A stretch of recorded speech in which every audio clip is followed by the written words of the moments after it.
Good morning, everyone, and welcome to the Minnesota Stormwater Research Spotlights, featuring experts and researchers from Minnesota who have recently completed or are working on innovative and high priority research projects. My name is John Bilotta with the University of Minnesota Water Resources Center, and I'll be moderating today's seminars. These projects are made possible through the Minnesota Stormwater Research Council and the Stormwater Research Program here at the Water Resources Center. They're made possible by funding support from the Minnesota Clean Water Land and Legacy Amendment and contributions from our many Minnesota Stormwater Research Council members. All of the information about our upcoming and past seminars is available online. You can see the links to the website here on the screen, including links to the YouTube channel featured at St. Anthony Falls Lab, which features our past presentations and their recordings. The Minnesota Stormwater Research Spotlight is a part of the Minnesota Stormwater Seminar Series. I'd like to thank both Dr. John Gulliver and Dr. Andy Erickson and all the crew at St. Anthony Falls Laboratory for making the seminar series possible and providing all our technical assistance and helping us schedule all these great experts throughout the seminar series. I'd like to just talk a little bit about the remaining schedule for 2020. We will feature two of our Minnesota Stormwater Research projects today. We invite you to join us on November 12th for another national expert. Our colleague Tom Schuler, Executive Director of the Chesapeake Stormwater Network, will join us to present designing of the next generation of sustainable urban stormwater practices. And then in December, we will return back to our Minnesota Stormwater Research Spotlights. And one of the projects that we will feature will be a project on pollutant removal and maintenance of underground infiltration systems, phase one of a project being completed this year by Todd Shoemaker. So please watch for these emails and these promotional materials and join us for these upcoming seminars.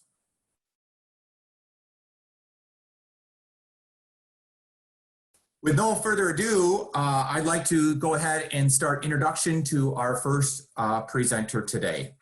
Our first presenter is a close colleague of mine and to many of us online today, Dr. John Chapman.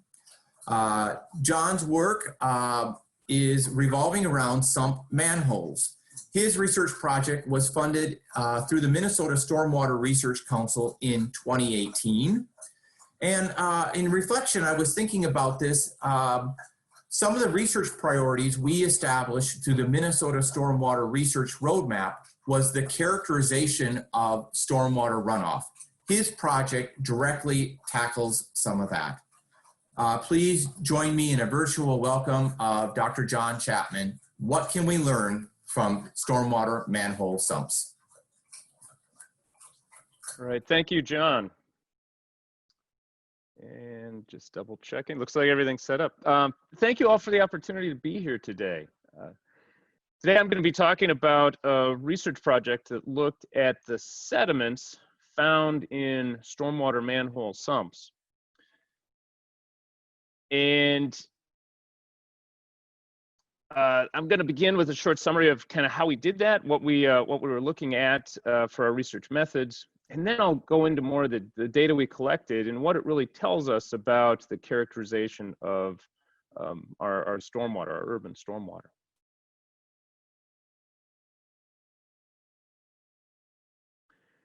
I want to recognize some of the key people who were involved in this project. Omid Mohseni and John Gulliver's work on hydrodynamic separators was instrumental to everything in this research. In addition to that, the U of M facilities staff, students, and researchers were really critical in making all this happen. Bruce Wilson, Kathy Bene, Melissa Fries, Derek Ferguson, Troy Troje, Peter Tom, they were all really helpful in making this happen. In addition, Noah Check with the City of St. Cloud was also incredibly helpful and generous in sharing a lot of the data he had collected. So this really couldn't have been possible without all of their hard work over the years. So the overall goal of this work is to provide a better understanding of both manhole sump structure effectiveness and a better understanding of stormwater pollutants in our urban environments.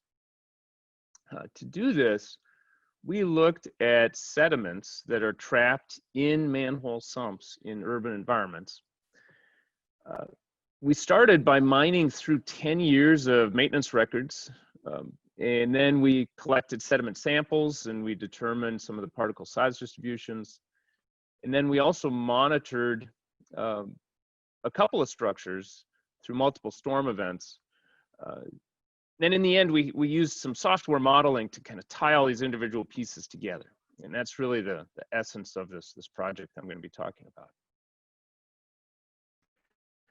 Let's start with just clarifying what I am calling a sump. A manhole sump is when a manhole structure basically goes deeper than the outlet pipe. So there is a hydraulic stilling pool at the bottom of the structure. This standing water will trap sediments just like in a stormwater pond. This is a picture of Derek Ferguson, one of our research staff, collecting a sample through the standing water. You can see that the corrugated HDPE outlet pipe is below Derek's feet over here, I think. So that kind of gives you an understanding when I say sump, this is what I'm talking about. This is another picture of a sump. These do collect sediments, but studies have shown that the sediments will resuspend and flush out in a large storm event due to turbulence. If they're not cleaned out before one of these intense storm events, they really don't provide much benefit to our lakes and rivers as far as the stormwater quality. This photo is one of the few locations where a weep hole allowed that standing water to drain out between storms. And that actually made inspections and maintenance much easier. You can see that our simple scoop on a pole that we used worked well and was able to grab a full cross-section of the sediment.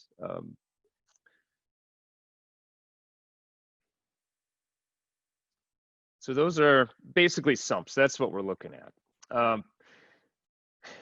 I'd mentioned the data sources that this project relied on, and I'll briefly mention them earlier. I'm going to go into these in a bit more detail from here, but just to remind you, the key item number one was inspection and cleanout records dating back to 2009 for 150 structures in Minneapolis and St. Paul, and an additional 18 structures in the city of St. Cloud. We also had to look at precipitation data over that same time period. And then we took grab samples from 30 of these sumps in the summer of 2019. And then in addition to that, we monitored just a couple of structures through multiple storm events. First data source is a decade of inspections and cleanout records for hundreds of structures. And it was truly just a goldmine for this project. The records were originally collected for management of storm sewer systems and for regulatory compliance, but they really provided a lot of insight to how well these structures are working. This is a picture of Tim from the U of M facilities doing one of their annual inspections.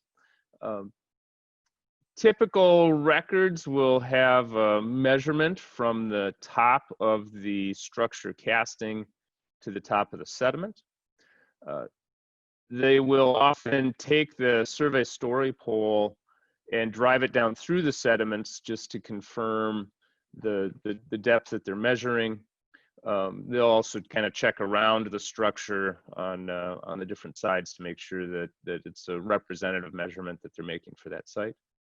They'll also record visual observations, And these records then, since they're for management, they also include some financial data. So you can understand how many hours it took them or what the cost was for them to do the inspections, and also the clean out. So if there is a excessive amount of sediment, they will flag these and come back with a vac truck and remove all of that sediment. The second data source is rainfall records. Precipitation data to match the inspection timeframes was taken from nearby automated weather stations at airports and the U of M campus. Of course, this precipitation data was needed to understand when intense storm events may have happened, when we're evaluating the maintenance records and kind of understanding the story behind some of those things that they saw in their annual inspections.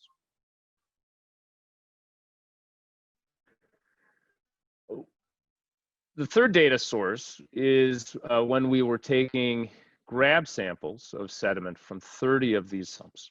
This was all done in the summer of 2019. The particle size distribution was determined for these samples according to ASTM procedures as well. In addition to this, then we monitored a few structures through multiple storms. The structure in this picture here is identified as STP-0028. Derek Ferguson again and Melissa Fries, who was the student worker on this project, are shown in this picture collecting a sample.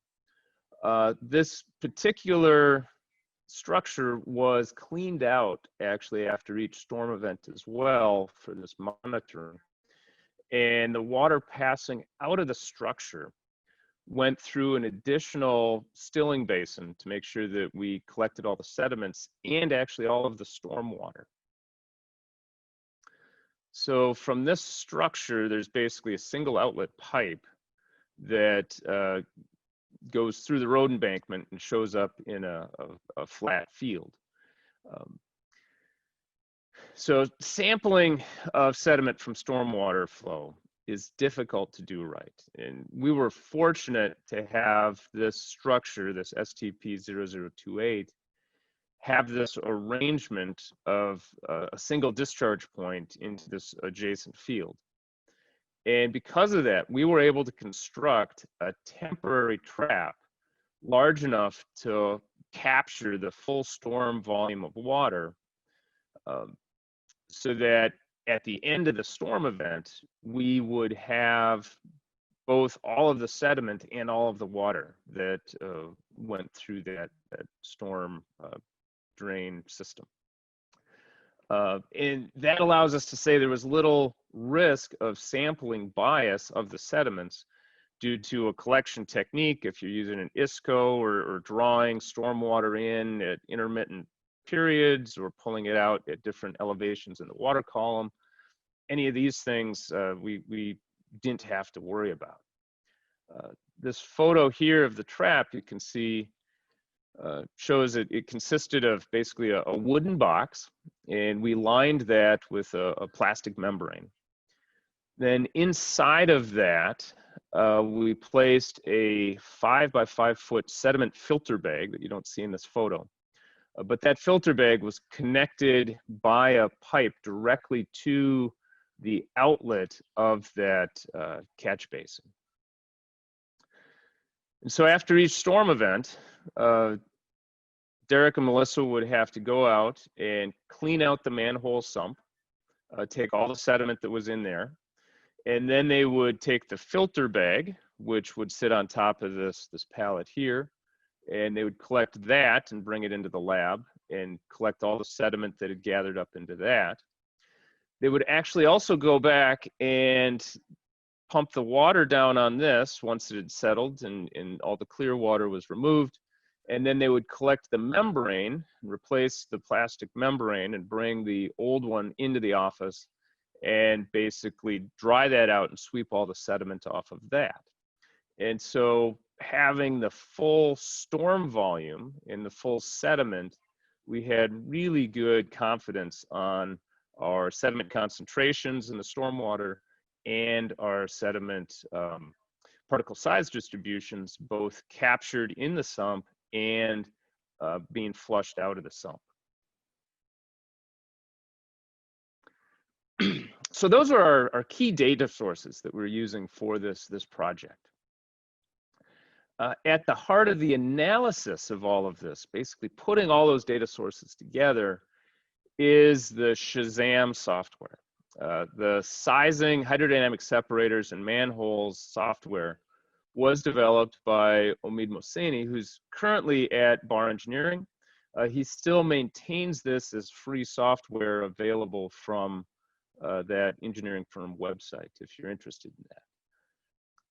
The core of this software is the relationship of particle settling rates and Peclet numbers, basically the hydrologic or hydrodynamic parameters in the hydraulics within both manholes and hydrodynamic separators. The software uses a TR55 hydrologic calculation to determine the runoff arriving at a given structure. It then uses these settling calculations to determine what parts of an input sediment particle distribution in the stormwater would be trapped within that manhole and which parts of that sediment particle size distribution would be flushed out of that manhole or not captured. The software provides the trapped particle size distribution as part of the analysis results file. And so you're also able to put in your own stormwater particle size distribution and sediment concentration. You also have some default values for these particle size distributions in the software, such as the NERP 50 distribution.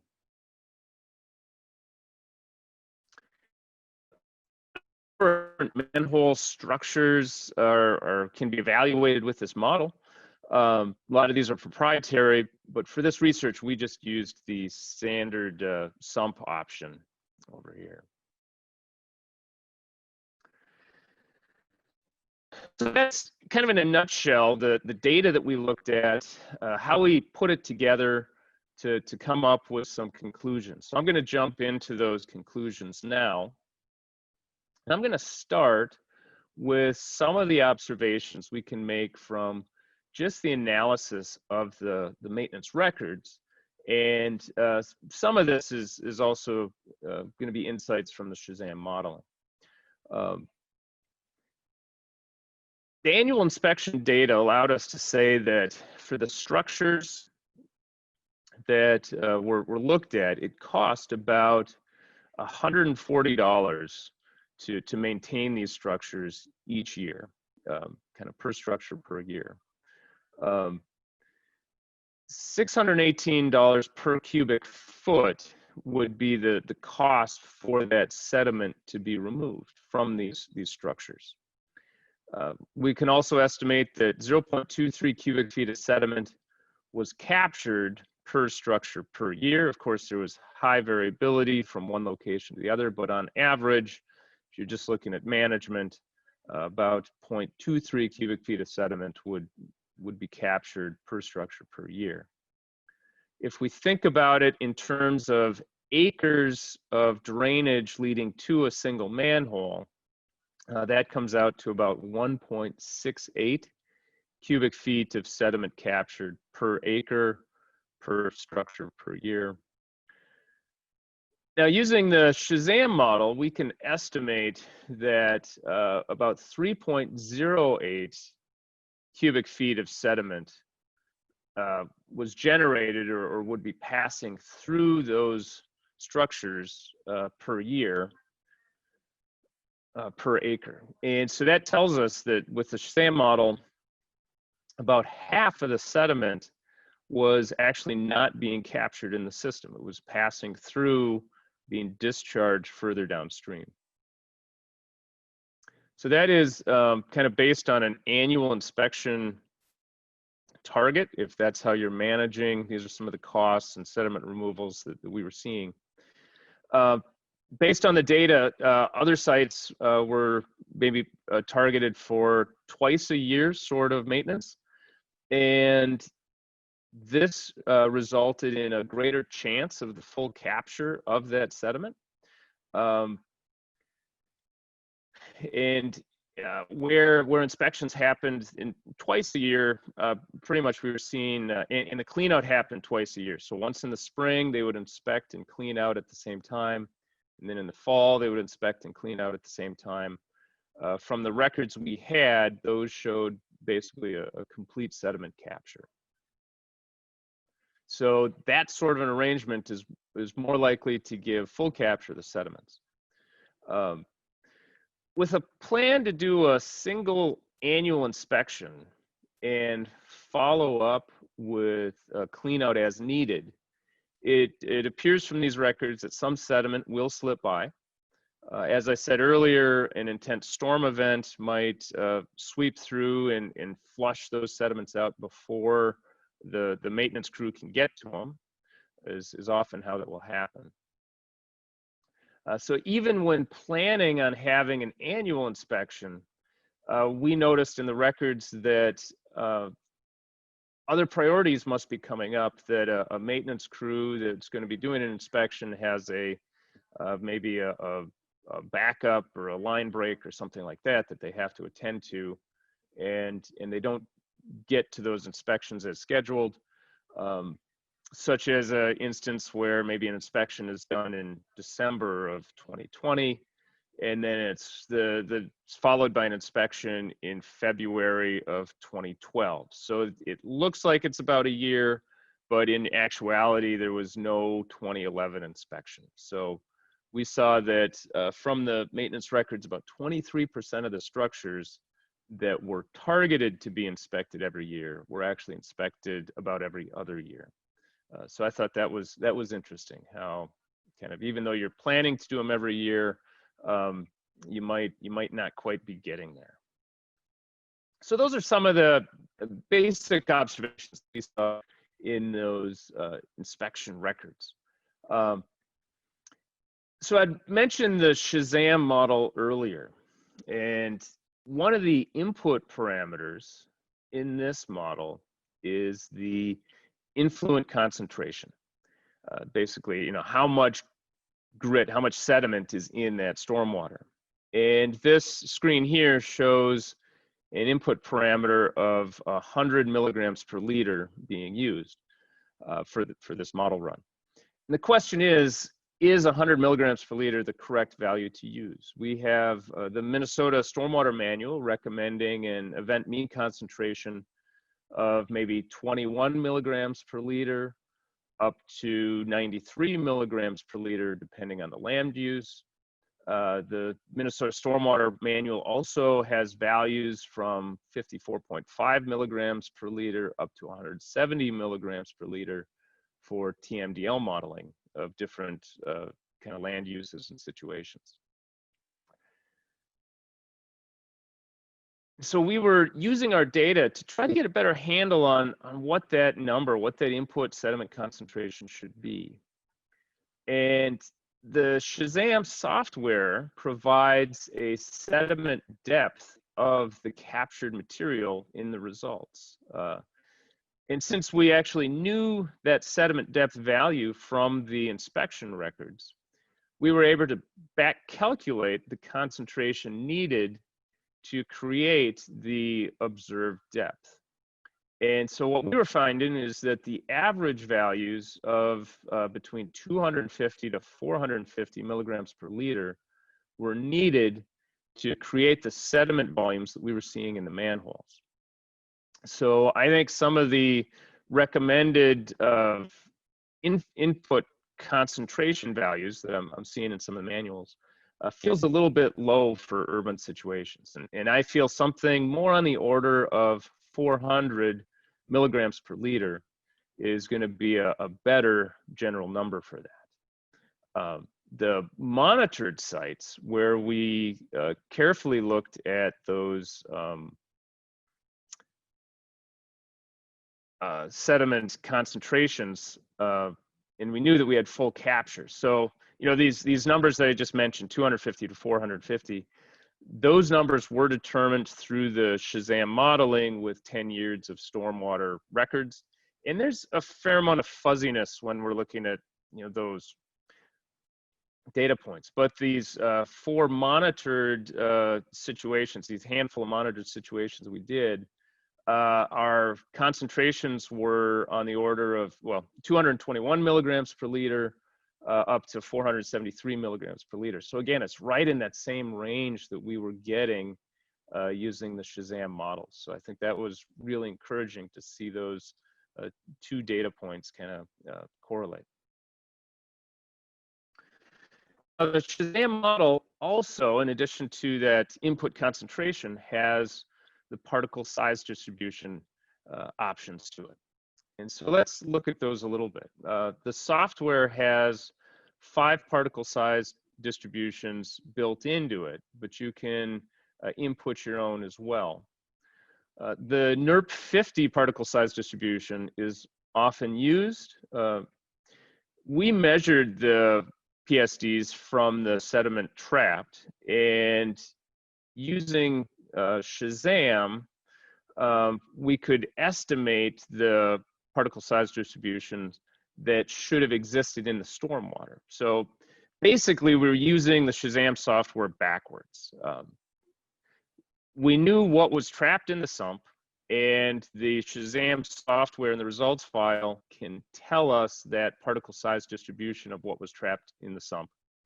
And then we use those 2 pieces of data to back calculate what should have been originally in the stormwater flow to result in those observed particle sizes.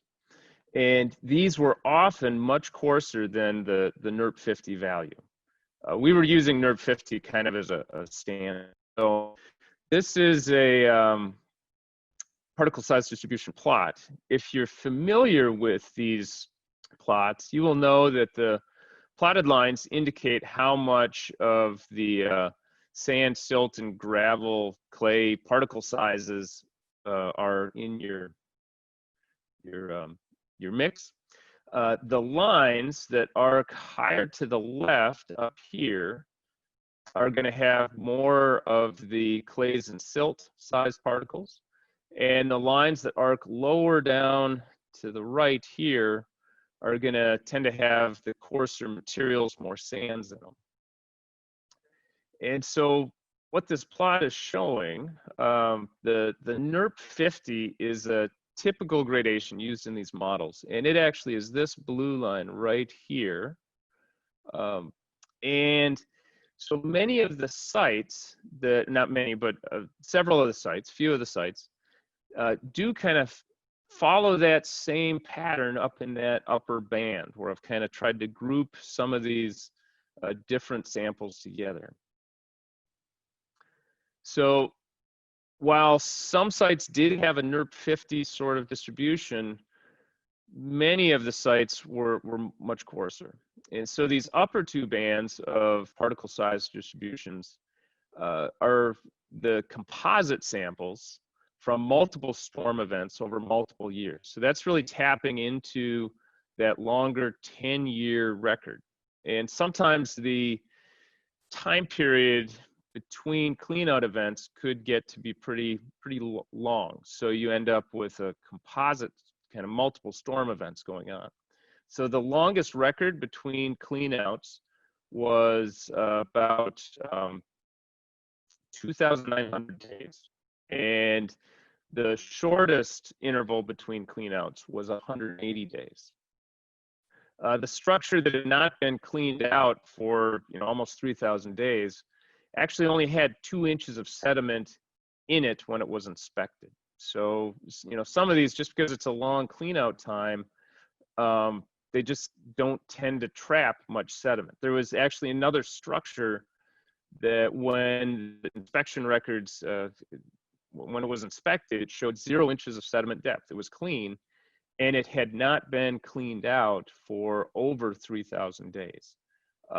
And so that just the nature of the sump, how it was constructed and everything else, it tends to just not trap anything. So that can happen as well with some of these composite samples. So I feel like that's, gets a little fuzzy on the interpretation. This lowest band, though, of data is from the monitored manhole structures. And so these 4 bands are from 4 individual storm events in late summer. And they were the coarsest particle size distribution seen in this stormwater. And I think if we were to have time to monitor these over several years, I suspect that we would see other storm events or other times of the year that had finer sediments in them, and in time it may represent some of these other ones that we see here. So while the fine particles represented by a NERP 50 up here are harder to remove and may represent a more conservative sediment removal, if we're thinking about the efficiencies of this, using that will also underpredict how much material is going to collect in these for maintenance purposes. So I would probably lean towards using maybe a middle band, something particle size distribution in this middle band when thinking about maintenance needs and how that might be modeled in the Shazam software. So a lot of this data right now, I'm putting together a journal manuscript and hope to have that submitted to the editor soon. And I'm continuing to look for more nuggets in this data. One trend about these monitored manhole concentration values is that they appear to vary with the storm intensity. And this is things that other researchers have observed. Unfortunately, the larger data set is not easily able to extract out these sorts of same patterns because of that multiple storm events in multiple sites. So that is something that I'm working on and hope to have that published soon. And so I know a lot of the reports that we've provided on this research to date are kind of in a holding pattern until we get those publications out. So I apologize for that, but that should be hopefully available much sooner than later. So just kind of wrapping this up, in review, from what I've provided here, the inspections and clean out of sumps twice a year is more likely to give you a better capture of the sediments in these sumps. Annual inspections will work, and you can get maybe half of the sediment out. And if that's adequate for your needs, that's your decision to make. When modeling these in something like the Shazam software, I think that a particle size distribution that's coarser than NERP 50 may be needed to really represent what's happening at a urban site. And along those same lines, I think a sediment concentration somewhere around 400 milligrams per liter may also better represent some of these urban sites. And again, I'm crunching some of the numbers and hopefully can give a little bit better evaluation technique in some of the journal publications that may come out soon. With that, they led off talking about the funding sources, and I just, again, want to recognize the funding sources that made all this possible. This project was funded by this amazing organization in Minnesota, the Minnesota Stormwater Research Council. And this organization of these groups that want to pool their resources to get their research questions answered, I think is just an amazing thing to have here in Minnesota. The fact that the Clean Water, Land, and Legacy Amendment funds were used for this, but in addition, I thank all of the cities and watershed districts that pooled their money to help us find these answers. So thank you to all of that, all those groups. And with that, I think I'll open this up to questions now, but feel free to email me with additional questions if we don't get to your question today. So with that, I think John Bilotta is going to moderate some of these questions. Great. Well, thank you, John. So we do have quite a few questions. We have well over 20 questions. We won't get to them all. Andy and I will copy those out and get those over to John Chapman too. So if we don't get to them all, you can also follow up with John as he's followed or provided his information here. John, let's go someplace a little bit different than the core of your presentation talking about sediment. There's a lot of interest here. In Minneapolis-St. Paul, the metropolitan area, we have the Metro Mosquito District, and they do control of mosquitoes in sumps as one of their control mechanisms. And there's kind of a question here about the Mosquito Control District mapping all 67,000 sump manholes in the Twin Cities region. Did any of your lit review or conversations confirm that? Are they treating them? Any of your work intersect with that? It really did not. I did not work with the mosquito control group with this study. Like I indicated initially, the data, kind of one of the key pieces is the maintenance records on the sediment in the structures themselves. And so that was really the first kind of filter, the first limiting piece that we used to narrow down which structures we were going to look at.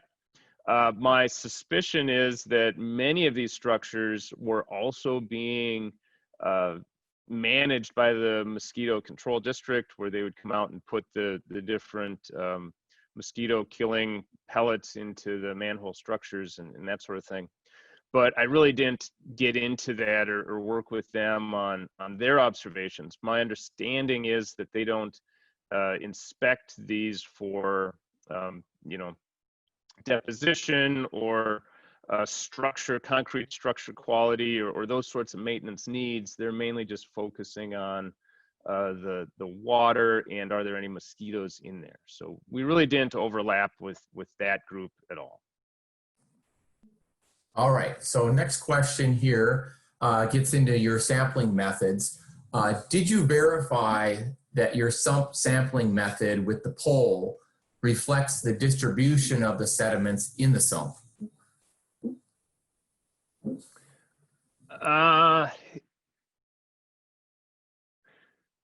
So I guess the question would be, did we take a subsample and also kind of collect the entire mass of sediment and compare those two, of the subsample to the total mass?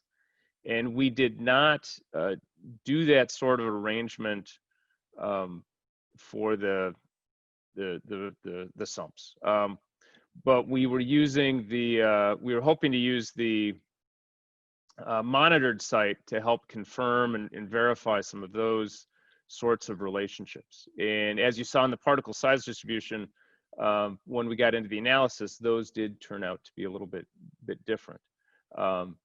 So the bottom line is, no, we did not use a kind of a full vacked out, take an entire sump sediment load and sieve all of that material. We did not do that. All right, so the next question has to do with some things that you mentioned.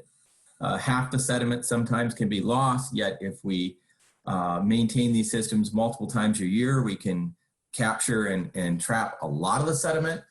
So if the stormwater sumps are a pollution prevention technique, are there efforts underway to quantify the TSS and the phosphorus removed from these sump manholes? And if we can quantify it, do you think there's any efforts in terms of providing credit to MS4 permittees for this as a pollution prevention strategy? That's a great question. So the overall TSS, I think the Shazam model looks like it does a pretty good job from the data that I've worked with for some of the TSS and thinking about TSS removals and what kind of credit might be appropriate. This study did not look at nutrients. But we do have a follow-up, or not a follow-up, we have an additional research project underway right now that is specifically looking at some of the nutrients that would gather in our storm sewer conveyance networks. And a lot of that is actually, that study is really focused at some of the coarse particulate matter or even the leaf matter, which is not commonly sampled. So it's really a research project that is looking at some of those nutrient elements and where they might be originating from and how they might be getting trapped in these sumps or being flushed out of these manhole structures and other conveyances. But this specific research project did not look at that. And I don't have any answers yet from that other research that we've just started on in the last few months. Okay, any thoughts, John, on MS4 crediting? Right, yeah, the second part to that, crediting. Yeah, I mean, I think it's definitely possible, but I did not, with this research effort, I did not look into kind of looking at a crediting value or what would be a good number to throw at that. So I specifically have not done that yet with this data. And that's an interesting thing to follow up on. I think that could be another thing that we could do. Similar to the earlier question about doing a full sump capture and comparing kind of subsampling of it and how those correlate.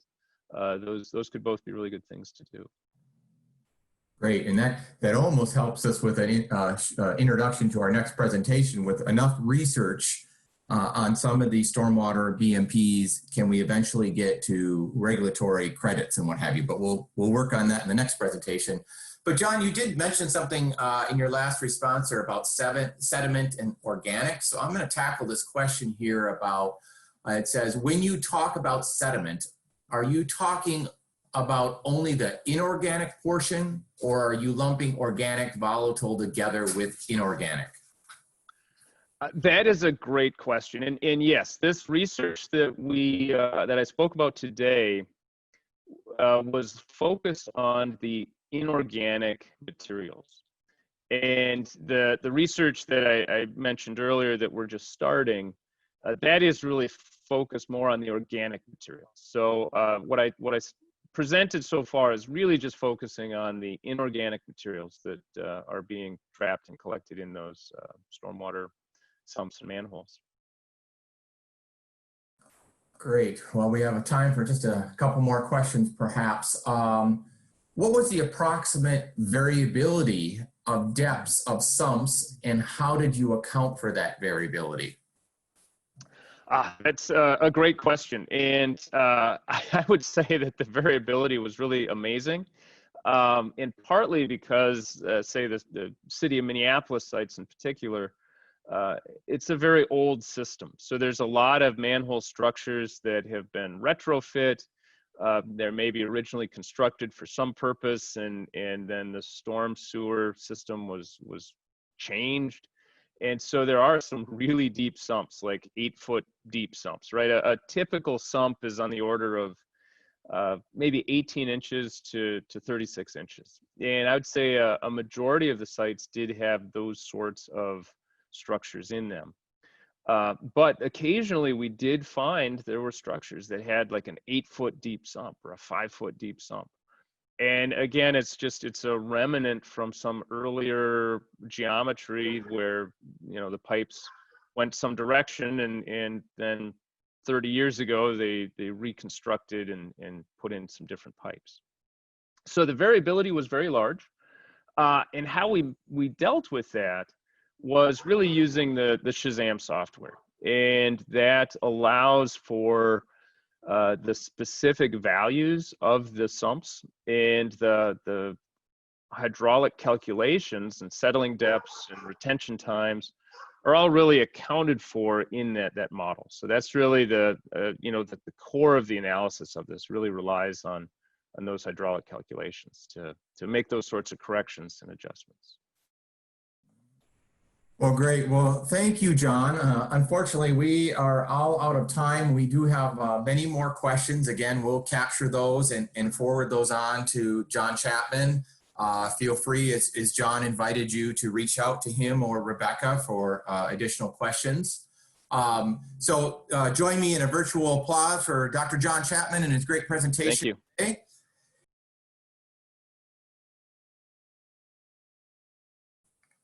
Our second presentation today is going to feature another high priority research need identified in the Minnesota Stormwater Research Roadmap, and that was investment into research into pollution prevention strategies. And certainly street sweeping is one of those. This next project also completes a series of research investments we've made in Minnesota, and this team has conducted work on street sweeping over the last several years. Our second presentation is going to be presented by Dr. Sarah Hobbie from the University of Minnesota in the Department of Ecology, Evolution, and Behavior. She's a distinguished McKnight University professor, and she joins us today to discuss her and her team's work on developing a street sweeping credit for stormwater phosphorus source reduction. Welcome, Sarah. I'll let you take it from here. Thank you, John Chapman, for your talk. Hopefully this actually will be a nice complement to what John was talking about. So I want to acknowledge the folks who worked on this project with me. Larry Baker and Jacques Finlay are also faculty members at the University of Minnesota. And we had a graduate student, Rachel King, who worked on the project, as well as Tessa Bello, who was a technician and now has just started a graduate program out west. And then we have partners at the MPCA, Mike Trojan and Dave Fairbairn, and then at Tetra Tech, Aileen Malloy and Jennifer Olson. And I'm going to give the presentation today, but Mike is here and he is available to answer questions about especially the crediting approach that we're headed towards. And Larry and Jacques are also, I think, in the audience, so they can also chime in if needed. I also want to acknowledge, give a huge shout out to our city partners that we worked with on this project, including Forest Lake, Minneapolis, Roseville, and Shoreview. And then we combined data that we gathered in this project with data that we gathered previously in Prior Lake as part of a prior study. And of course, the Stormwater Research Council was a huge support for this project, but we also had project for the Prior Lake study from EPA, and the City of Forest Lake and the Comfort Lake Forest Lake Watershed District both kicked in money to help with sample analysis from Forest Lake. So thanks to all of them. So I just want to start with a little bit of background, setting the stage and building the case that trees can be an important source of nutrients to stormwater. So I'm an ecologist by training, and I study plant-soil interactions in a variety of systems. And when I see a tree next to a street, I kind of view this as a bit of a nutrient pump. The tree is taking up nutrients from the soil, investing those nutrients into leaves. In the fall, only about 50% of those nutrients are withdrawn by the tree before it drops those leaves. And some of those leaves can fall into the street and are quite nutrient rich. And so we've got a growing body of evidence that indicates that, that trees adjacent to streets can actually be important ways that nutrients are moved into streets and stormwater. And I just want to remind people that trees don't only drop litter fall into streets in the fall. That's what we're used to thinking of when they drop all of these leaves into the street, but they can also drop plant parts into the street in the spring. So for instance, these are the male flowers of Norway maple, so flowers and bracts. come into the street and seeds come into the street in the spring. In the summer, we have more seeds, a lot of branchlets when squirrels are building their nests. This happens to be a picture of the immature samaras from maples. So we have a lot of material coming into streets from trees. This is a study that was led by Ben Janke, just looking at the relationship between stormwater nutrient concentrations and export and tree canopy cover, using data collected from a bunch of agencies across the Twin Cities Metro in a number of different watersheds. And you can see in this graph that the concentration of stormwater phosphorus and nitrogen is positively related to the fraction of the street that's covered by tree canopy across all of these different watersheds. These are data from, excuse me, a single watershed, just looking over the season. And you can see that over a number of years, there are peaks in the stormwater phosphorus concentrations during snowmelt, but then again in the spring and early summer when we see a peak in litterfall, and then again in the autumn when we see another peak in litterfall from trees. And then finally, I'll just highlight a study that was done by Bill Selvig, I think, who might be on the Zoom presentation today in the audience, where he led a paired watershed study in Madison, Wisconsin, pairing small residential catchments, one of which didn't receive street sweeping, and then another that received intensive street sweeping, and then compared phosphorus export from these catchments.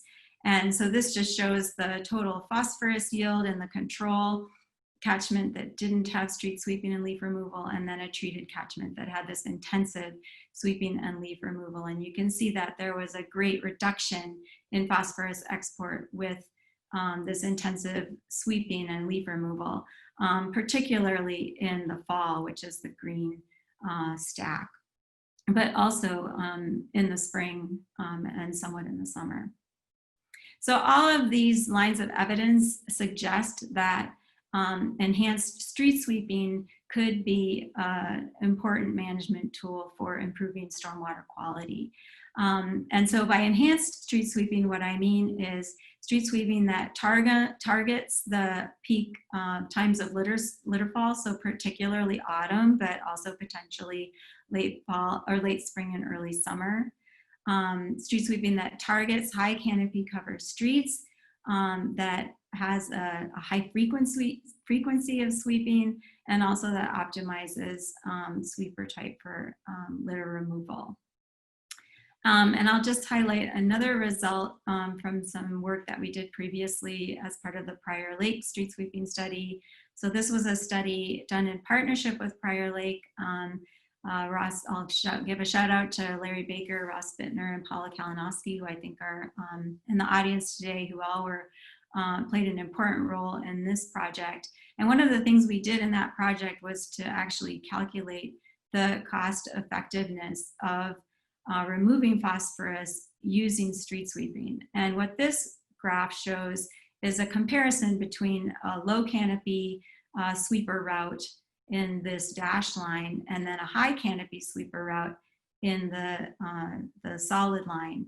And you can see the cost per pound of phosphorus removed, and we've looked across the season here. And so what I want to point out is that if we're sweeping in high canopy routes, particularly at the times of year when we have a lot of material coming into the street, so again in the late spring and early summer, and also in the autumn, that we can achieve cost efficiencies of less than $100 per pound of phosphorus removed, which compares extremely favorably with other BMPs for removing phosphorus.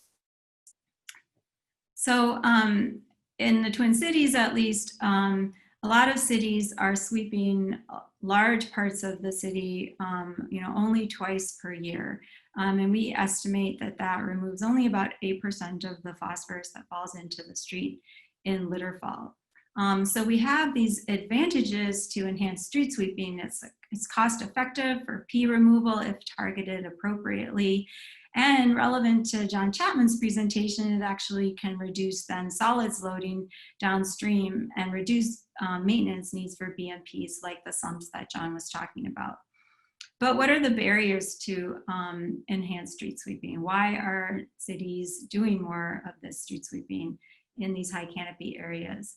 Well, first of all, it can be hard to time relative to leaf drop. We have done some other studies looking at the phenology or the timing of leaf drop among different street trees, and we find that there's a lot of variation. And so if you have mixed species plantings along streets or even block to block, it can be hard to target the timing of your street sweeping if you're doing it infrequently. Street sweeping can be inconvenient for residents who rely on on-street parking. It requires capital investment, obviously, in the sweepers. But what I want to focus on today, and what we focused on in our project, was that there is a lack of a state certified credit to use street sweeping for phosphorus removal in the state of Minnesota. So the overall objective of our study was to improve empirical models to enable the MPCA to develop and disseminate a stormwater phosphorus credit program for street sweeping. And we had 3 specific aims: to improve empirical relationships that would allow us to predict sweeper phosphorus loads, to develop a stormwater crediting program for street sweeping, and then to disseminate information regarding the crediting program. And so we're kind of midway through this process. You know, we're finished with our funding, but we're in the process of refining the crediting, and then dissemination will be the next step. So I'm going to mainly be focusing on these first 2 aims, and then we'll talk about the next steps going forward. So my outline for today is, first of all, to briefly describe our research approach, and then I'll give you a brief review of our main findings. Then I'll talk about some specific findings relevant to developing the credit, some recommendations for a crediting approach that come out of those findings, and then we'll end by giving you an overview of the crediting progress and the timeline for moving forward. So as I mentioned previously, we had 5 cities that we collected data from, both as part of this specific project, and then we combined those data with the previous Prior Lake study. So these were Minneapolis, Roseville, Shoreview, Prior Lake, and Forest Lake. And this is an overview of the street sweeping routes that we collected data from. So in each city, we collected data from a number of routes listed in this table. These routes were primarily from residential areas, but we did have some downtown areas in Minneapolis, as well as parkways.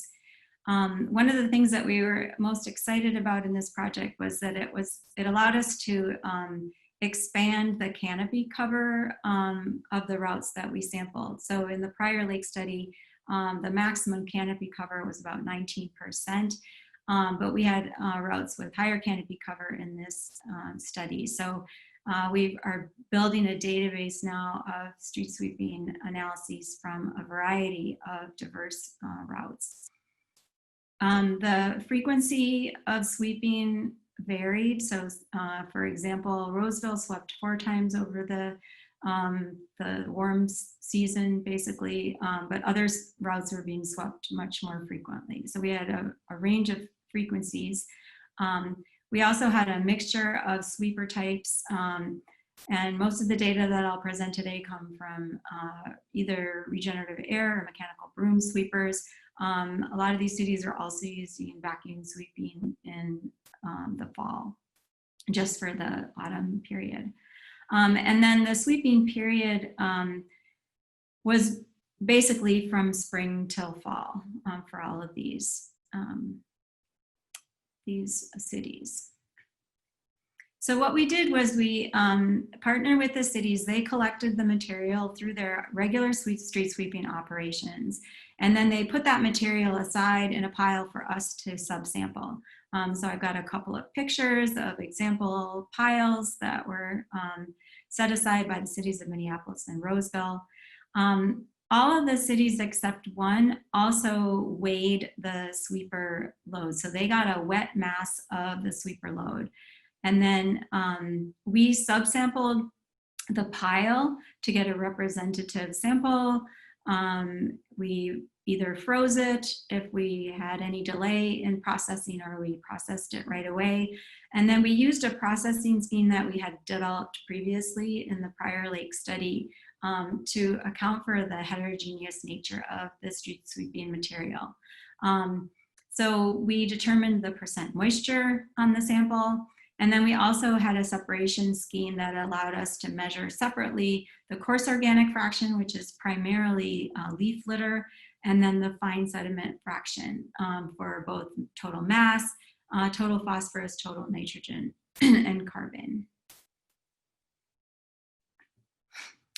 Okay, so as I mentioned, we got information from these routes on sweeper load moisture content, which then allowed us to calculate sweeper load dry mass. And then we measured the concentrations of total phosphorus and nitrogen and carbon in the sweepings. And then we were able to use the sweeper load dry mass and the concentration of phosphorus and nitrogen to calculate the total phosphorus and nitrogen recovered in sweepings. I'm not going to go through all of these data today, but I'm just going to highlight what I've highlighted in yellow here. And then we related these dependent variables to a number of independent variables that we measured across the cities. So tree canopy cover over the street, sweeping frequency, sweeper type, month of sweeping, and then city. Okay, so I'm going to highlight then some of the findings, the key findings from the study. So this figure shows the total sweeping load dry mass. So each of these dots represents a sweeping event in a city. And when we analyzed the sweeping load dry mass, we found that there were significant differences among cities. There was significant relationships with canopy cover, with sweeping frequency, and with month. So for instance, we found higher sweeping loads in the spring and early summer, and in the fall. We saw positive relationships with canopy cover. We saw that as sweeping frequency increased, the amount of material decreased, not surprisingly. But surprising to us, even when we accounted for variation created by variation in canopy cover, sweeping frequency month, we still saw significant differences among cities. And this will become important later on when we think about this crediting approach. We didn't see significant differences between sweeper types, at least the mechanical broom and regenerative air sweepers, where we had routes that were being swept by these two different sweeper types. So accounting for variation in these other factors, we still couldn't see differences in those sweeper types. That's not to say if we didn't do a study where we set up an experiment to actually compare these sweeper types that we might not find differences. This shows the total phosphorus concentration now in the swept materials. And again, we see significant effects of canopy cover. So as we increase canopy cover, we see higher concentrations of phosphorus in the sweepings. So this is again suggestive that trees are important in contributing phosphorus to sweepings. We see significant differences among months. So we see higher concentrations of phosphorus in sweepings in May and June, and again in October and November, which corresponds to the times when we have the most material from trees coming into these streets. We didn't see effects of sweeper type and frequency, but again, we see significant differences among cities. And in this graph, I actually have the cities coded with different symbols. And you can see that at a given canopy cover, we see, some significant differences among cities, with some cities having lower and some cities having higher concentrations of phosphorus in their sweepings. And we're not exactly sure what is creating that variation. It could be differences in species composition of the trees, but it could also be related to other factors like the contributions of, say, erosion or grass clippings or fertilizer to the material that's in the street. So this is, I think, an area that we need to explore further.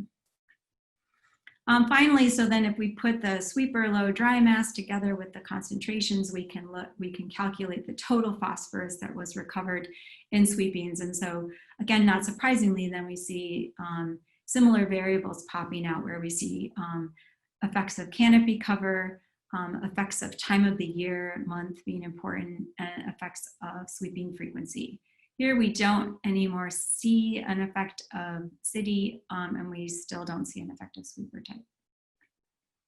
Okay, so just some key findings so far. We found that the mass and nutrient concentrations of swept materials were consistently higher with higher tree canopy, and that they also peaked at the times of high litter fall. So in the late spring and early summer, and then again in the autumn. We didn't see consistent differences in our statistical models among sweeper types. But one of the key things that emerged in this study was that there's a lot of unexplained variation, or there's variation that can be explained by city, but what does that represent? And so this makes it really challenging to think about using these statistical models to inform a credit, because we were really only able to explain about 50% or so of the variation in the phosphorus recovery through street sweeping. So this actually kind of sent us back to the drawing board a little bit and made us think about, okay, we scratched our heads and said, okay, what could an alternative approach then to crediting be? And so I'm gonna now talk about some analyses that we did with our data that point to some recommendations for a crediting approach. And so we kind of went back and sort of said, okay, what do we need for a credit? Well, what we need is an accurate estimate of the phosphorus recovered in sweepings. And the phosphorus recovered in sweepings is a product of the sweeping load dry mass and the concentration of phosphorus in the sweeping load. And so I want to talk about some approaches to estimating these two parameters, which is really what we need for a credit. So to get sweeping load dry mass, we need some measure of the sweeping load wet mass, and then we need a measure of the sweeping load moisture content. And to make the math work out properly, I've expressed the moisture content as the ratio of the dry to wet mass in the sweeping load. And so what are some ways that we could get this information? Well, the only way to get sweeping load wet mass is for cities to measure it. So one of the recommendations you'll see is that we think that cities need to measure the wet sweeping loads. Sweeping load moisture content could be measured by the city, or it could be estimated from the data that we've collected in this study. Sweeping load phosphorus concentration could be measured by cities directly, although, as I'll talk about in a minute, that's a lot of work and expense. But we also are going to suggest that it could be estimated from measuring the organic matter concentration of sweepings, which is a bit easier to measure. Or it could be estimated from the data, either using the mean phosphorus concentration, the median, or more conservatively, something like the 25th percentile. So I am gonna walk through some examples of using these alternative approaches to getting these parameters and present some error assessments that we did where we calculated the mean percent error. And we did that by basically estimating a value either of the sweeper load dry mass or the total phosphorus recovery, and then using some different approaches, and then we compared that to our observation from our data. And so the main thing that you should remember is that a negative value of the mean percent error means that we're underestimating the total phosphorus in the load. So that would represent a conservative estimate. A positive value means that we're overestimating it, which means that it might not be acceptable from a crediting standpoint, from the agency's standpoint with respect to a credit. Okay, so I'll start by looking at approaches to estimating sweeper load dry mass. And so these are, this is the mean percent error of estimates of sweeper load dry mass estimated using the moisture content from our data. So a city could measure the moisture directly and get a direct measure of the sweeping load dry mass, or a city could measure the load wet mass and estimate the moisture content from our data. So what I've done here is just shown you the mean percent error using, of estimating the moisture content from our data for the full data set, and then estimating the loads for each month. And you can see that there's about, a 3% error or so in estimating the sweeping load dry mass for the full data set. And then ranging from very low error to almost a 10% underestimate of the sweeping load dry mass if we look month by month. And this variation relates to the variation in the moisture content across the season. So October and November tend to have wetter loads. And so using the average across all of the data to estimate the low dry mass in those months leads to an underestimate. So now I'll just talk a bit about approaches to estimating sweeper load phosphorus concentration. So as I said, cities could choose to measure the sweeper load phosphorus concentration, but it's a pretty involved process, so that represents an expense. And the reason that we've felt the need to do this fractionation scheme that I mentioned at the beginning of the talk is that there's a lot of variability, a heterogeneity in the phosphorus concentration of street sweeping samples. So this is just a figure that shows histograms for the fine sediment fraction, so the less than 2 millimeter fraction in blue, and then the coarse fraction greater than 2 millimeters in red across the season. And you can see that this coarse fraction, which is largely the leaf material or the plant material, has a higher concentration of phosphorus than these sediments. And so because of this heterogeneity, it's hard to get a representative sample of a street sweeping load and measure its phosphorus concentration. However, it's easier to get a representative sample and measure its organic matter concentration, because that can be estimated by methods like loss on ignition that can be done on a relatively large subsample or multiple subsamples, and it's a relatively inexpensive measure. And so we thought, well, what if cities could actually estimate their phosphorus concentration in sweepings from the organic matter concentration? So this shows the relationship between the organic matter concentration in sweepings and the total phosphorus concentration in sweepings for the Prior Lake data, where we had both of those measures. And so you can see there's a fairly good relationship looking at all of the samples, and then if we look by month, we also see pretty tight relationships, except in the very early part of the year.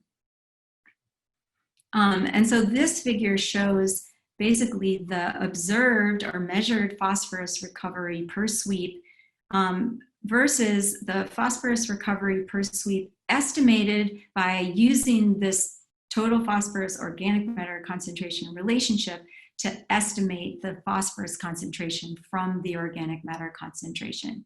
So we get a pretty good match between the observed and the estimated P recovery in sweeping, just using knowledge of the sweeper load dry mass and the total phosphorus concentration estimated from the organic matter concentration. And so then this just summarizes the mean percent error in estimates of total phosphorus recovery per sweep using this relationship to estimate the total phosphorus concentration, either overall or using the monthly relationship. And you can see that it's at least less than 10% error. So then finally, you know, if cities don't have the ability to measure organic matter concentrations in sweepings, they could use our data to estimate the phosphorus concentration in sweepings. This shows the mean percent error in the estimates of total phosphorus recovered per sweep using the total phosphorus concentration from our data set. And so what you can see is that if we use the mean or the median total phosphorus concentration from our data set, we actually overestimate the phosphorus recovered in street sweeping. But more conservatively, if we use the 25th percentile, we underestimate the phosphorus recovery in sweeping. And so this represents a more conservative estimate from the perspective of crediting. And here I've just shown something similar, but actually using monthly information on phosphorus concentration.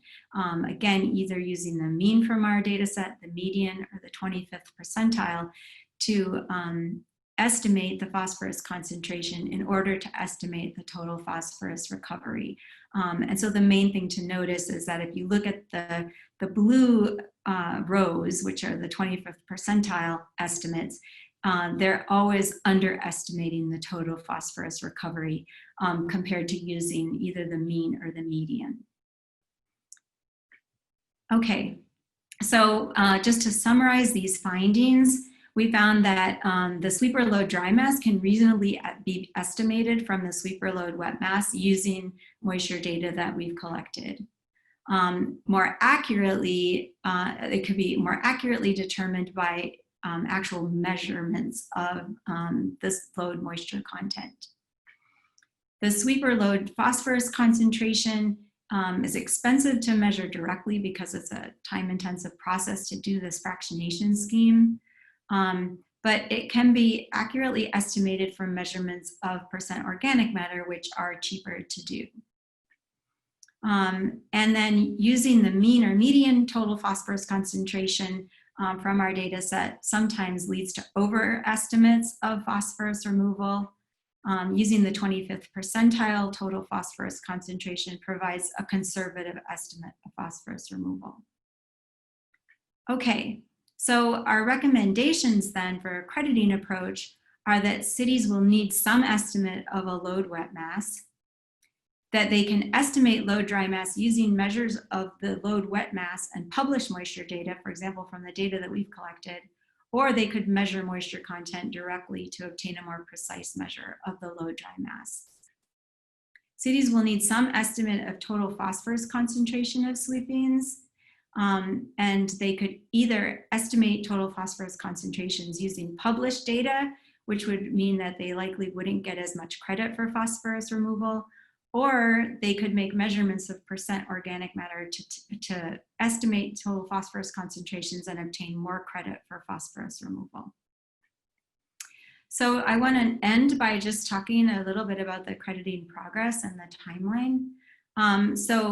Our collaborators at Tetra Tech have basically taken this information and are building a street sweeping crediting calculator tool. And the idea with this tool is that a city could go in and enter information about either just the sweeper load wet mass, or if they had additional information about moisture or organic matter concentration or phosphorus concentration, although we don't think that would be likely that cities would choose to do that. They could enter that information into this calculator tool to calculate a phosphorus load reduction.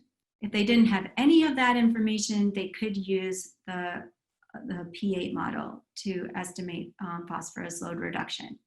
So for the purposes of this talk, what I've done is I've taken a couple of routes where we know the amount of phosphorus removed, And I've plugged these values into this crediting tool to just show you what this would look like. So this is just an example using 2 Prior Lake street sweeping routes. So a high canopy route with 19% tree canopy that was swept in June and October, and then a low canopy route that was, and I've just plugged in information from the October sweeping. And so the blue hatched bar represents the amount of phosphorus that was recovered in sweeping that we measured in the Prior Lake street sweeping study. Then the closed blue bars represent the estimated P recovery from this crediting tool, estimated either based on information about the load dry mass or the load wet mass. So either the load wet mass could be entered or the load wet mass with information about moisture content. The green bars represent estimated P recovery based on the load wet mass with additional, or the load dry mass with additional information about the % organic matter content. So you can see that adding information about the organic matter content increases the amount of phosphorus credit that could, phosphorus removal credit that could be obtained. And this is, you know, in the high canopy route in October, when all the leaves are falling, you know, it gets pretty close to the measured P recovery. I'll point out that the P8 model estimated P removal is extremely low, and so it would hardly yield any credit. So you can stay tuned. So what we're working on now is to update the tool with the finalized values from the study, and develop some summary statistics and uncertainty factors. Then we want to roll out this tool with stakeholders to get input from them, and then update the tool based on that stakeholder feedback, and then develop SOPs for sample collection and processing for cities to use, develop an outreach plan to disseminate the tool, and develop guidance and training on how to use the tool and collect data following the standard operating procedures that we develop. And then finally incorporate the tool into the MIDS and simple estimator. And these are things that you certainly can ask Mike about. So thank you very much for your attention. And I put my email up and Mike's. So if you have further questions and want to get in touch with us, feel free to reach out. And I will stop sharing there, I think, so we can have time for questions. Great, thank you, Sarah. I noticed that we are just running a little low on time, but we'll go on past 11:30 to about 11:35 participants. So I acknowledge if you have to sign off a little early, but we'll go a few minutes past. We have a lot of great questions, Sarah and team, of course. We will get through all these. I'm going to start with one that maybe doesn't rank very high, but it's a little lower on the list, and I had it myself. You covered it in your final bullets there, Sarah, but are you involving MS4 representatives in these discussions? And you mentioned stakeholders. So how is MPCA and cities being, or what's your plan to involve stakeholders as you kind of evolve this crediting philosophy? Yeah, I'm going to let Mike answer that question. Oops, I got chopped off there. Yeah, thanks for the question, John. Yes, we do have a stakeholder team. Right now there's about 6 to 10, I don't know the exact number, 6 to 10 representatives of MS4s. And certainly if anybody in the audience is interested, you can contact me if you want to be involved in the process from this point forward. Great, thank you. Okay, so I'm going to go back up and we'll see what these questions we can tackle in the next couple minutes here. Let's talk a little bit about TMDL planning and crediting. So, of course, Minnesota cities, watersheds have conducted TMDLs and calculated estimates of phosphorus as part of these TMDL processes and studies. Those calculations would have included street sweeping, even though no credit was provided. if a credit is developed, will cities have to go back and recompute phosphorus loading? No street sweeping versus street sweeping. Any thoughts on that? I'm going to let Mike answer that one too. I'm going to let Mike answer all the crediting questions. I guess I don't have a clear answer to that. It would depend on the TMDL itself. We'd probably have to dig into the specific report and see exactly what was credited, what wasn't credited, and make that decision. So I don't have a clear answer. Obviously, if it was not incorporated, you would get credit. If it was incorporated, we try to figure out how it matches up with this crediting approach. I hope that answers the question.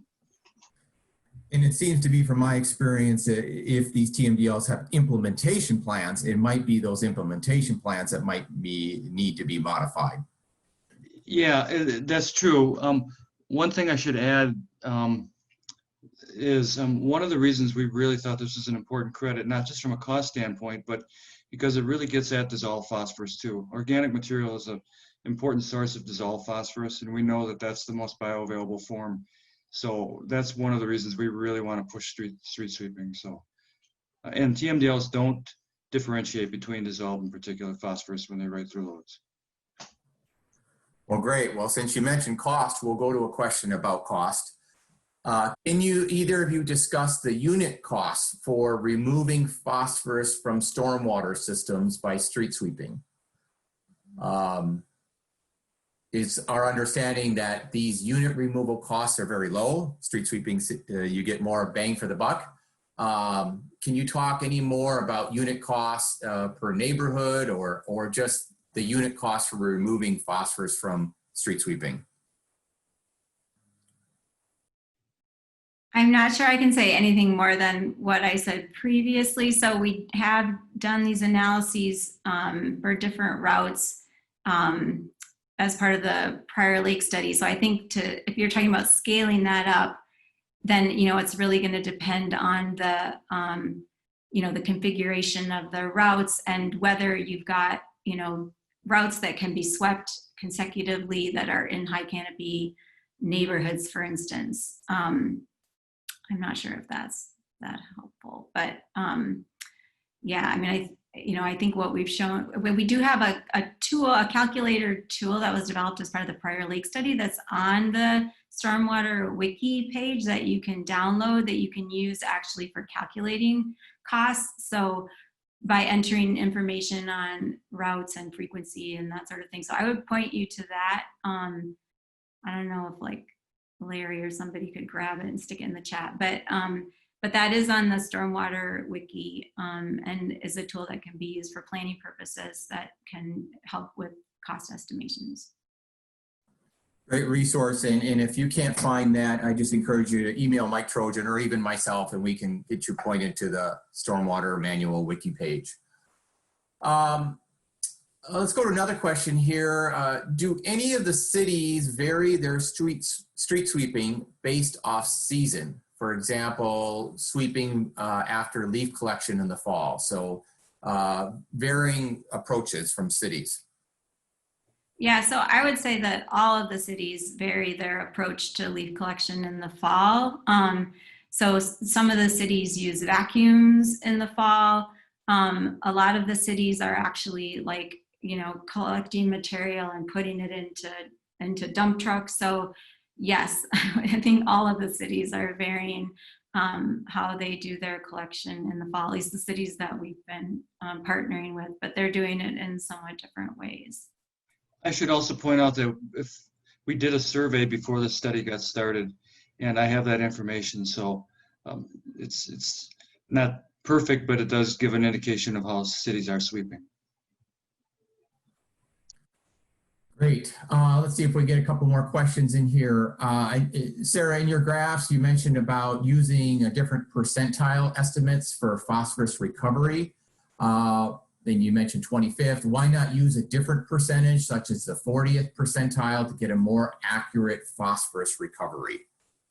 Yeah, I think that's a great question. And I think that that's something that we, in thinking about refining this tool, I think that's something that we should be exploring a bit, is sort of like where, what because there's a certain amount of conservatism, I think that the MPCA is going to be comfortable with, but then we also want to make sure that cities are getting the maximum benefit that they could. So I think that's a great question. That's something that we should look at some more.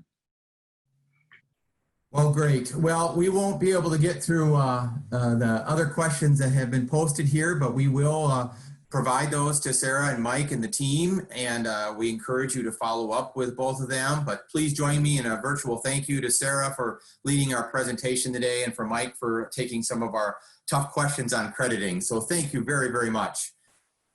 I'm going to quickly share my screen for some final remarks.